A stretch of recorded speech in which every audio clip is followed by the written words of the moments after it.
Well, okay.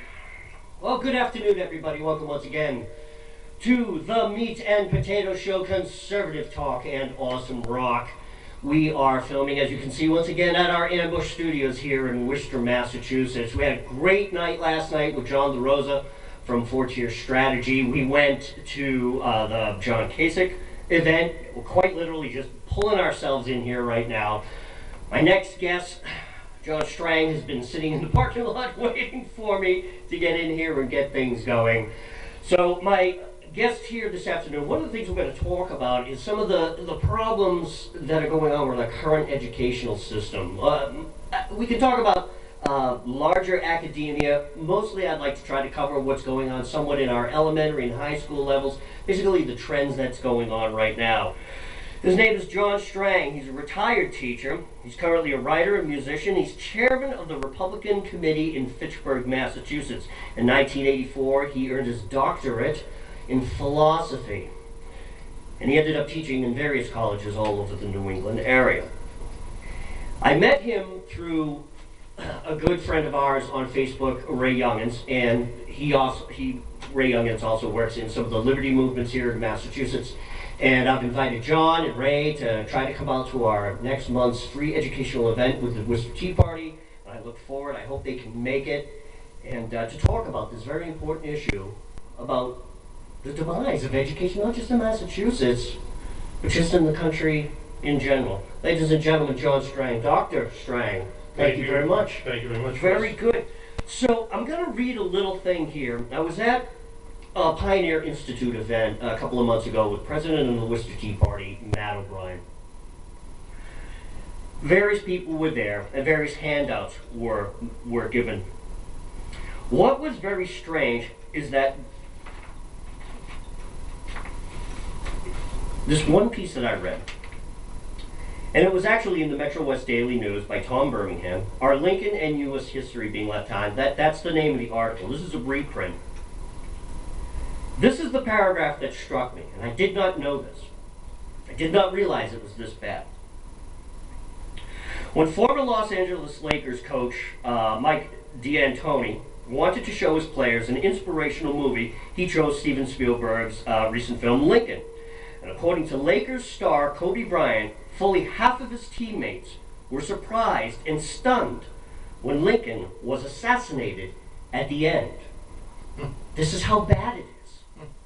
Just in that one paragraph, I've been able to completely surmise possibly this entire interview right here. This is what we're dealing with now. Yes. What I want to ask you is, when you were teaching in colleges, did you already start to see in your students, it's like, wow, these kids have absolutely no clue what's going on? Did you kind of have to scratch your head and say, I'm going to have to rewrite my own curriculum here just to fit these guys? Certainly. Everyone who's taught in college, I think if he's honest with himself, will admit he's encountered this. It has gotten worse, certainly in my adult life.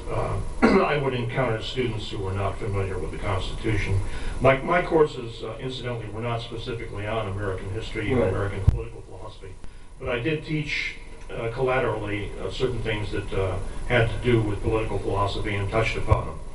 And it's in general the case that young people come into our colleges ill-prepared. Ray Youngins, a colleague of mine who you know, a fellow professor retired like myself, he comes from a microbiology background, so he's a science teacher, and he's found that people in his classes simply are not equipped.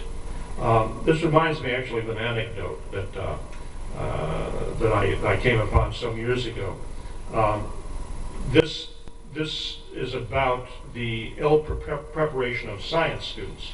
Often we do find students who major in sciences come in pretty well prepared in some of the basics in science. Okay. An illustration of this I found was at MIT in 1985.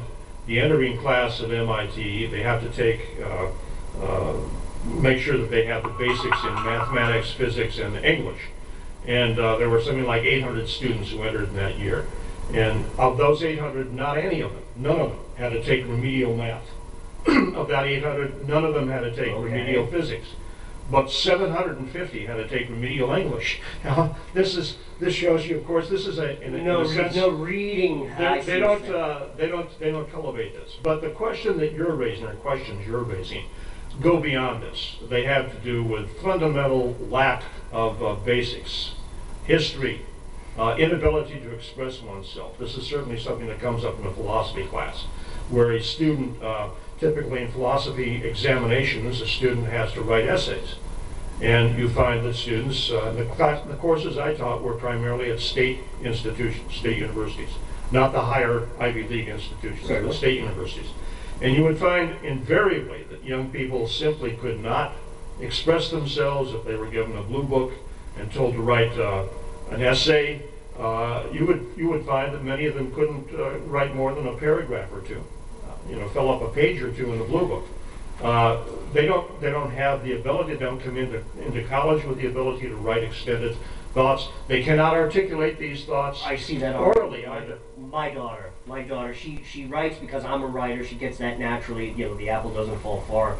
But even some of her, just trying to get her to get a rudimentary. I blame myself. I've since solved that problem by just sitting down with her. But none of that structure, even like a simple thing like here that's just a reprint. It's simple sentence structure, starting your point in the beginning of the paragraph, ending your point at the end of the paragraph. Right. The things that you and I learned in third, fourth, and fifth grade. You should not have to teach a college student, entering student in college, the structure of an argument, essentially. Yeah. You should be able to hone upon that. But you find young people come in from public education incapable in these matters, and you have to spend time doing things that really shouldn't attach to you. Mm-hmm. And in general, I think you would probably corroborate this, since you're a writer. You say in your own case, a young person or any person develops a vocabulary to the extent he or she reads. Young people don't read that much. Right. You would ask them at the beginning of the fall semester, okay, what did you read over the summer? And there'd be blank expressions. Mm-hmm. At most, they would have read something that maybe was required in some capacity, but they didn't go beyond that. Most of them didn't read anything in literature. They were not familiar with classics of literature. And apparently they're not getting this in high school either. And I consider myself lucky because I had my wonderful mother who was just steeped. She's quite literally off the boat English. She's gone now, but she was steeped in the classics. I grew up in that type of a house where every other room was half of a library and there was always something to read. And I just grew up in that. Right. I exposed my own family to that by the stuff, and this is stuff that I just have here in the studio, which I've gathered over the last couple of years. And I've got stuff in the house that I've had for a much longer time. So anytime my children need a reference, it's like, go get that book right there, go get that book over there. Right. They have that. We're living, unfortunately, in a culture in which that's not the case. I was just going to finish it up by saying their friends, and I've seen some of their other friends and met their families, they don't have any of this. It's increasingly rarity. Look it up online. To find young people who go out and read on their own, who write on their own, who have families like your family or my family, where books were, around. Which is part of my upbringing, right? Sure. Right. And it's not just that. It's lacking the basics in skills that are called communication skills. I prefer to use the word in basic literature, writing and reading. Mm-hmm. But it also extends to other areas, and this is as an illustration. Since I'm also a musician, I'm acquainted with fellow musicians, and many of them they teach music in school. Sure.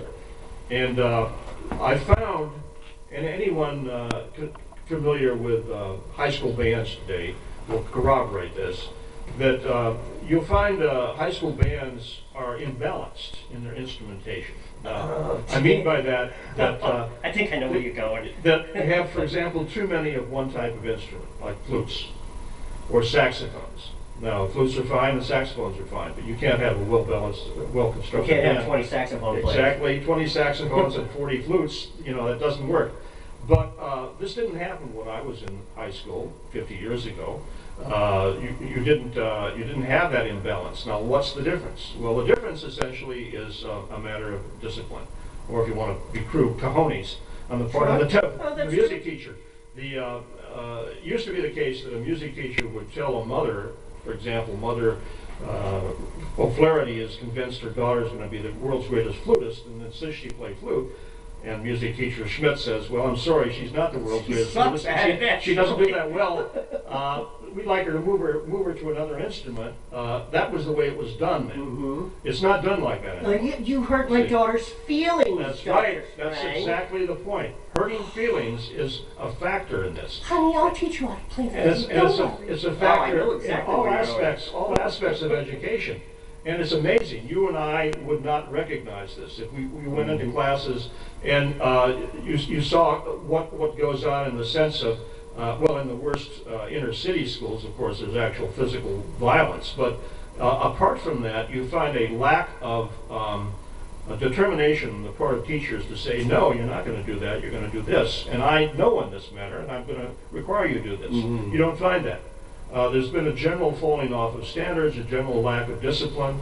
Look at the courses that are no longer required in schools. When you and I were in school, I know this was the case with me, I'm sure. There's more paperwork I have over there. The whole thing with the Pioneer Institute, that meeting that I went to a couple of months ago, was the demise of American history in our schools. And I think this is key and this is core. Right. Your big thing was philosophy. You got your doctorate. You taught philosophy at the colleges that you were at. But even to be able to teach your students philosophy, if you made a reference to somebody, Cicero, Plato, anybody, pick any person, there's a context within history that which they existed in. Right. So that student needs to understand what that context is in order to understand what that person was trying to say. Exactly. But that doesn't exist. You cannot assume that. You cannot assume that they know what you're talking about. Right. And I began my introduction to philosophy courses that were historically structured. The best way to teach philosophy, by the way, is to go from the beginning with the following sort of picture. I said, imagine a people, primitive people, though the word's politically incorrect, who are aware of certain events in time, not in time, I should say, certain events like wars and certain figures like leaders, and they have names and so on, but they don't have a sense that these figures and leaders and events take place in a historical continuum. Mm-hmm. It would be like somebody writing a poem, an epic poem in the future, who's lacking what I call historical consciousness, in which they identify various famous events in American history, like the Battle of Gettysburg, and the attack on Pearl Harbor, and the Kennedy assassination, and the landing of the first man on the moon. They're aware that these events took place, but they don't know which one was first, how they're placed. Really? This sounds extreme, but what that would indicate is that a culture that behaves like that doesn't have a consciousness of history. It lacks historical consciousness. There actually are evidences of this in history. The so-called Vedas of India, of ancient India, are like this. They mention events and leaders and so on, but there's no historical continuum. These people didn't have historical consciousness. I was going to say that reminded me of Islam. There is a tenet in the Hadith. There is only Islam. There was only Islam, Yeah. and before Islam, there was nothing. Right, which is of course False. patently false. But what I'm getting at here is that young people are increasingly sort of devolving into a lack of historical consciousness, a lack of awareness. You can no longer make the assumption when you make some reference that they understand that, they have a clear understanding, or maybe not even a vague understanding. And apart from this, to change the subject, it's not just that young people in high schools are not prepared properly in literature and writing and in articulating their position and trying to defend it, but they don't even require certain fundamental physical courses, like gym apparently is no longer a requirement, which I find appalling. Apparently it's no longer in certain schools a requirement that students have a physical education requirement. Now we had that for all 4 years when I was a It was young rigorous person. too. Right, it was taken for granted. Now what you have apparently are a wide variety of options where students can take things that they like. I used to tell my students in my intro classes, I said, this is not an easy course. It's not an impossible possible course, but you have to work hard. And if you apply yourself, you can get a passing grade. The problem that young people have is that they come into these courses, my courses in particular, without any sense of discipline. And they assume that if they show enthusiasm, if they show up, that alone will get them a passing grade. You would also find the phenomenon very common of young people who will pick and choose courses in college, picking the easiest ones in order to assure that they always maintain a good grade average. Now that's something that wasn't allowed when I was in college. Yeah, because you had core requirements you had to take. And whether you liked logic or not, you still had to take logic. Sure. And whether you liked German or not, it was one of your requirements that you took a foreign language. I didn't go to college, but from what I know, my friends and other members of my family, I mean, your first year is, they call it liberal arts, but it's basically a glorified high school. You have to go through all those core classes. Well, it should before you can get into your major. That's right. And in fact, it used to be more than that. Now, in the sense that it was not just the first year, but it was second and maybe part of the third year. The point that used to be taken for granted was that you couldn't specialize until you had certain foundations. You know, you just couldn't come into an institution of higher learning and assume you already know certain things, and that allows you to dispense with them, and you can focus on what you like. That was not the way it was. Now, increasingly, it is the way it is. So it's... But what happens to our youth? I mean, the word I want to use is directionless. They're lacking in direction, and it's particularly profound, I think, on young men. How so? In the sense that increasingly, colleges is probably as a response to the fact that young women were not given full opportunities in previous generations. You know, it used to be rare to find a woman with a higher degree, higher education degree. Now it's very common. Indeed, I think the actual proportion of women to men, both in terms of the student body and in terms of the faculties, is disproportionately female. Really? And this is not, the situation for young men is not improved by the fact that many of the courses being given are given from a feminist perspective. And this is not something that exactly appeals to a young guy. Another factor I can see that. Okay. Another factor which has played a role, and I've seen this, you find many young men in college who don't know why they're there. They were just pushed there by their parents. You know, the expectation is, well, you're only going to get a good job if you get a college degree. Something I don't believe, by the way. Sure. We've heard that from Casey. We've heard this. Too. Yeah, we hear this all the time. It's increasingly false. What used to be the case, this was the case with me. Many young men went into the services, military services, before they went to college. When I graduated from high school, I graduated at 17. I wanted to go in immediately the day after graduation. Because my parents had a sign for me, I had to wait until my mother for some reason said, no, you got to stay around until the 4th of July. So I did, you know, and then I went in. And so I got out. By the time I got out, I was still just 20. I served 3 years. And I was really eager to go to college. And serving in the military also gave you more impetus, more, never mind, we were talking off the mic about I was too old to join, so I joined the government branch. Even still, the places I went to, the people I met, the education I got, the experiences I have, it just completely exploded my entire thought of the world and just how much more is out there that I don't know, that I just wanted to keep on going. That's exactly right. All of that is true. And beyond that, a young man in particular, and I'm kind of old-fashioned in this, but I think that there's more of a requirement, in the sense of almost a moral requirement, that a young man serve, be available for military service than is the case with young women.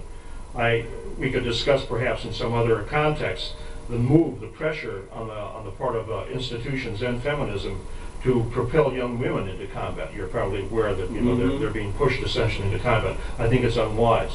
There's all kinds of evidence showing this. We can discuss the pros and cons on another show. Right. I see where you're going. But and I'm with you on it. But in the case of young men, I think young men positively benefit from military service and from being under the compulsion of something outside of themselves. And we know so many young men, so many young men come into adult life, or what is passing for adult life, without having a father, either a father figure, or many of them come from single parent homes, and we all know there's all kinds of evidence that young men are not improved by growing up in single parent homes. They are directionless, they're prone to violence, like young animals, like dogs. Drugs, drinking, everything else. Exactly, they do all the wrong things. Pick your poison, folks. And they have no model of behavior. Now, military service can be such a model for them. And when they get through with that, they are then much more mature, much more knowledgeable about what they want to do,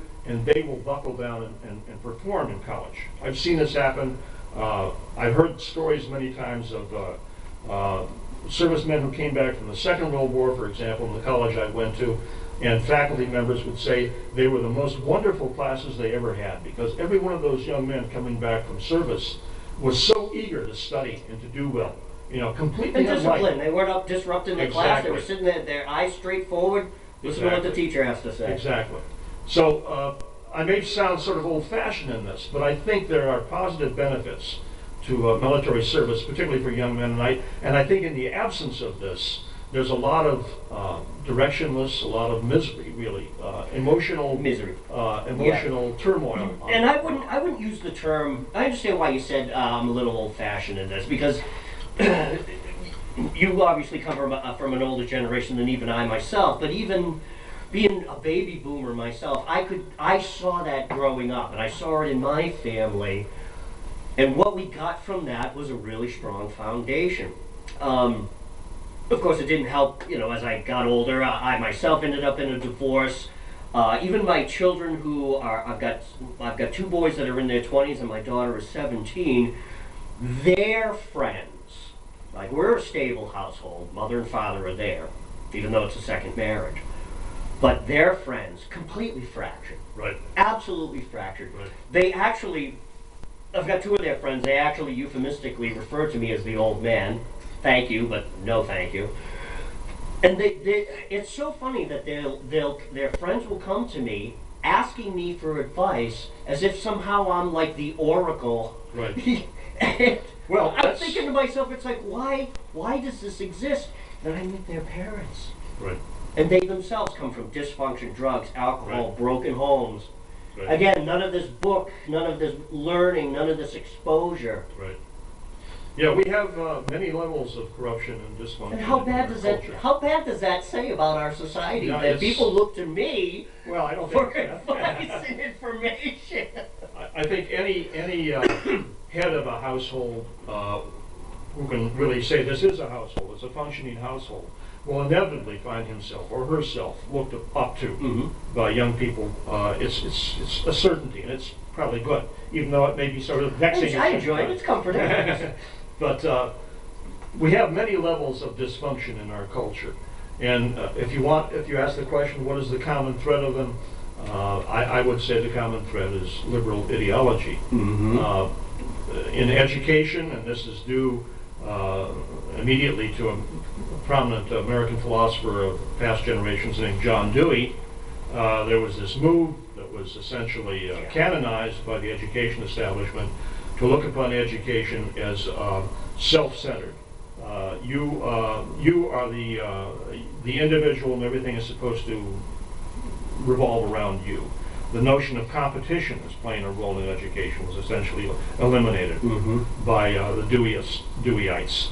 And I don't accept that. I think since in my background, I taught ancient Greek philosophy, the ancient Greeks invented the concept of competition as playing a role both in education, in all phases of education, education of the mind, and education of the body. I mean, the Olympic Games. I mean, all you have to do is mention them as indication of competition. But they're politics too, and this is something, incidentally, that I would like to address at some point in some context. That is the role of politics, competition in politics, and ethics.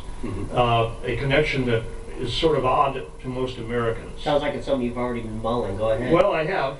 Please. I can only touch upon part of it here, but Well, talk to your friends. March 28th, our tea party. Sounds like you've already picked your subject for the event.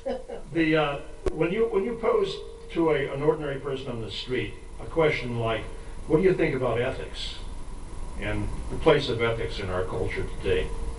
To the extent you'll get an answer, many people will say, "Well, I'm not pleased with it, but I think in order to have a strong ethical foundation, you need belief.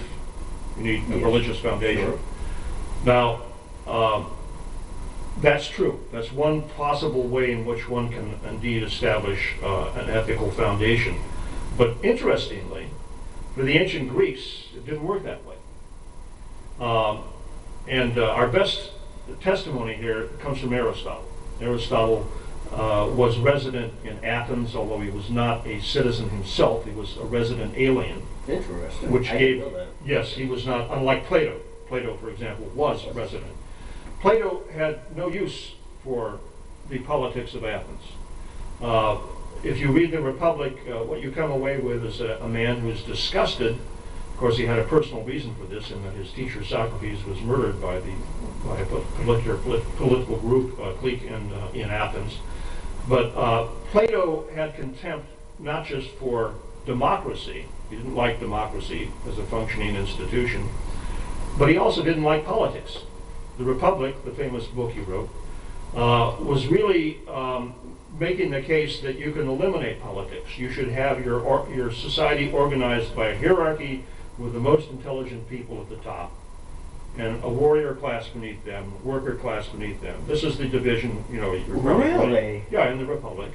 Of course, the question was raised almost immediately, since this elite class at the top was called the guardians. The question was raised, well, who will guard the guardians? Right. The guardians' role is to guard those below them. Who guards them? So there are implicit problems with this model. But the Platonic model of the Republic is extremely influential. You find throughout the centuries that authoritarian regimes of all stripes have modeled themselves to one extent or another on it. But what Aristotle did, to get back to Aristotle, he was more objective in this, maybe in part because he was a more objective person, I think, but also because he was not himself an active citizen of Athens, so he could look upon the events without being a participant in them. And what Aristotle says with reference to ethics is that we can raise the question, what is the goal of a human being? What is the particular purpose, in Greek telos, of a human being? And he answers, it is a complete life on the part of every individual, but he doesn't mean by this that each individual must pursue what he likes. Rather, it's taken for granted that this completeness, this telos, is something that will be gained only by competition. In other words, individuals are to compete within their culture for excellence, for virtue. And this competition for virtue is really what politics was in the ancient city-state. Certainly. Now, this is difficult for us to grasp because we look at our politics and we say, I don't see virtue. Well, when you said that, I immediately thought of our founders and the That's way right. they perceived their role, not only their role as legislators and the founders, but their place in history, that they've come together at this very unique time, and they've got to apply their ethics, and they're here for a very short time, that it's too important to be left and to create a legislator class, of which we have today, a careerist legislator. That's right. And it's interesting. Again, that ethics, they were close to that upbringing. They were schooled in Plato, Aristotle. They were schooled in those they were classes. schooled, not as much in Aristotle as they should have been, in my opinion, but their schooling certainly did touch mainly upon the Roman authors. And it's interesting you should allude to legislation here, because strikingly, for the ancient Greeks, the main function of politics was not legislation. We think, our attitude is, you're only successful as a politician if you produce something in your legislature. You write some new law or something. But when you look at Roman Republican political life or ancient Athenian political life, they were not concerned with legislating. That was not their primary focus. Their focus was on delivering speeches, we would say, rhetoric, in other words. The focus was to persuade the civic class, the citizen class, that either they should do something or should not do something. So they had a radically different conception of the very role. A battle of ideas, in other words. Well, yes, and in other words, they didn't think that you were affirmed as a politician only if you produced bills in your Congress. They thought the way in which you came across and presented yourself as a citizen, and a good citizen, was by persuading your fellow citizens either to take such and such a course because it's good, or not to take it because it's bad. And you had to lay out the reasons. Hence the significant role of rhetoric in antiquity. We have nothing like that now. We have, you know, if you want to go to a legislator now, ask some senator to give a great speech. Pass a law. Yeah. But that's all they're doing. That's what they do. Yeah. I've often said that. That is so.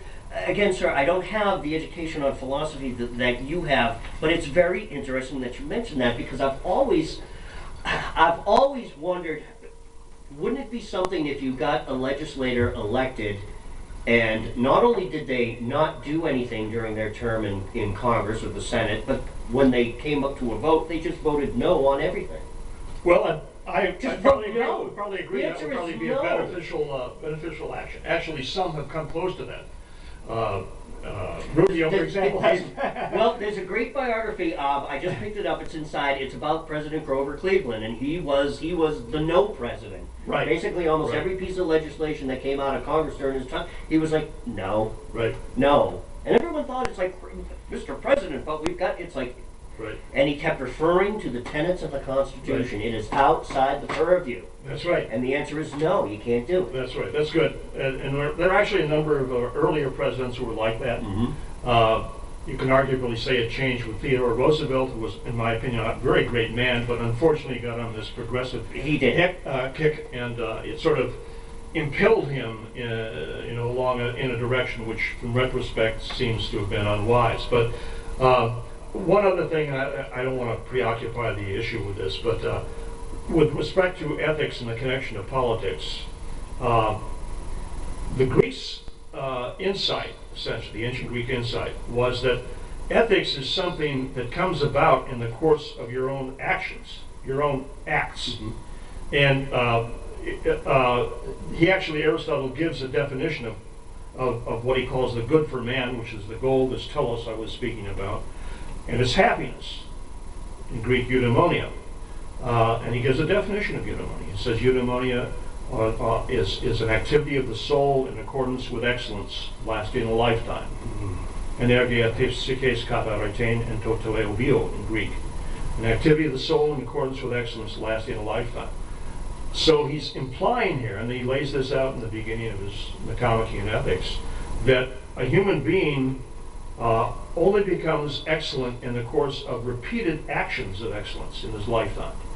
So, he asks the question, how do you become a doctor? Well, by doing the things that doctors do. How do you become a businessman? You do the things that businessmen do. The activity makes you that thing. And this is how character is. He says we develop good characters by doing good deeds. Mm-hmm. We develop bad characters by doing bad deeds. It's very simple, very straightforward. But the difference here, the difference from our present culture, is that they conceived of the city-state as the scene in which there was this competition for excellences. So you could essentially point to somebody on the street and say, "Oops, that's Aristodemus, for example. He's a great speaker, and he has put forward some very good proposals." Just as in the same way as you could point to some other person on the street and say, "That's Aristocles. He's a great athlete. He won the discus at the last Olympic Games." Well, we should be able to point to human beings among us who are distinguished for their excellence. We don't have this anymore. We have people who are distinguished for their celebrity. I was going to say, yeah. And this is not the same. Star status. And it's different from actual ethics and accomplishments. Right. And look at a figure like Bill Clinton. Bill Clinton is the sort of figure, a few years ago they used to say, "Oh, what a charming rogue he is." I didn't ever claim that. I just thought he was a rogue. Or as Ann Coulter put it very amusingly, a purple-faced lecher. I was always skeptical about Bill Clinton, about Bill Clinton, but unfortunately, again, yeah, people like that are around, and this is what young people look to, and they say this is why they're so disgusted by politics, because they look to people who are obvious liars, like Hillary Clinton. Happily, people now are recognizing this. And getting away with what they get away with because of the lack of the ethics in there. That's right, that's right. They don't have models of good behavior. They have too many models of bad behavior. They have too many celebrities and stars who sort of distract them from what good behavior is. And that's the road they follow. The whole reason I went into this sort of this shtick on the ancient Greeks was that I think we are increasingly finding ourselves in a culture which doesn't believe in God. This used to be not the case for America. You know, Americans differed from Europeans in this. We're not actually talking just Christianity. That's just right. A belief. That's right. Something bigger, higher, more important, and always watching you. Right. And making sure that you do the right thing. It used to be the case that Americans, you could comfortably predict, in polls they would show to be more committed to their religion, normally Christianity or Judeo-Christianity, than Europeans were. You know, famously in recent European history, when the European Union created its constitution, a proposal was made to make reference to the role of Christianity in Europe, and this was nixed, shot down by the elites. Well, that right there. That tells you there's something fundamentally bankrupt about Europe. You know, they were. Even if you're not a committed member of a church, you still have to recognize the role of Christianity in forming Europe and us too. But now, unfortunately, it seems increasingly that young people in America are going the way of young people in Europe. Increasingly, they are not as committed to churches as their parents were or their grandparents. And this raises the possibility in the future of a culture in which belief in God is, if not lacking, is sorely diminished. I would even say devoid, gone. Well, it's close to that. You know, one of the Czech leaders, I think Václav Havel maybe, said we're the first culture, speaking of Europe, but maybe by extension the whole modern world, first culture in history which doesn't believe in God anymore. You know, and we have this possibility on the horizon. And so the reason why I brought this issue of the ancient Greeks in the picture was not to advocate atheism. I'm not advocating atheism, but pointing out that it was possible to have an ethics that wasn't grounded on belief in God. It's possible for this to be. So it's not an absolute lack. I don't advocate this, but I think that young people in general. But it's like you said. Through your actions define you as an individual. That's right. That's right. And you should be able to point to people who seem to approach an ideal of excellence that you might seek to achieve in your own person. It's interesting, Aristotle was not an atheist. He thought there was God, a divine principle, he probably would have put it, to theon. But he didn't think that God or the gods had any personal interest in us. Very unlike the Christian conception, where we think that God, in the form of Jesus Christ, does have a personal connection to us. The ancient Greeks thought that essentially the gods lived in their own blissful world, but in terms of ethics, he didn't bring the gods into the picture. It's striking that you can read from the beginning of the Nicomachean Ethics to the end, and you'll not find a reference to God. Interesting. It's a very striking difference. Let's switch a little bit. We're getting up close to the top of the hour if we're not there already. I want to talk about the engagements that you're working on right now with Ray, and there was the other gentleman. What's his name again? Bill Grove. Bill or Grove. Bob Grove. Yeah. What is it? What is your core? What is it that you guys are doing, and what got you into basically doing this thing? Well, what got me into it? I used to live in Boston. I moved to Fitchburg in the end of 2002. When I lived in Boston, among the things I did was to organize an organization called the Boston Conservative Society. Okay. I co-founded that in 1986, and I was its chairman, executive director until 1994. And it proved that there are indeed conservatives, even in as unlikely a place as Boston. Oh, yeah. But it was very time-consuming, and it took away from my academic work. So eventually, I had to depart from that. But since I've seen on the scene in academia the overriding presence of liberals, and we have all kinds of statistics to support this, that departments are overwhelmingly liberal, particularly in the humanities. I could see right in front of me that you were getting a distorted education. Yes. And so I reacted to that. In part of the reaction was to co-found the Boston Conservative Society. I became a Republican ward chairman in Boston, Ward 17. And when I moved out to Fitchburg, I became involved out here. And I'm now the chairman of the Fitchburg Republican City Committee. Ray Youngins is the chairman of the Orange Republican City Committee. And Bob Grove, I've forgotten his title, but he's farther west in the state. We're just three people who recognize the need to redress an imbalance in politics in this state. Massachusetts is famously a liberal state. It probably always will be. But it's also the case, and you probably and your viewers are probably aware of this, that this particular part of the state, Worcester County, has a record of not necessarily supporting the liberal candidate. This is true. And in fact, there was a recent article, T&G, there was a couple other independent news people said that, and it's mostly because of the Tea Party, the Liberty Movement. That's right. Post-Obama, 2008.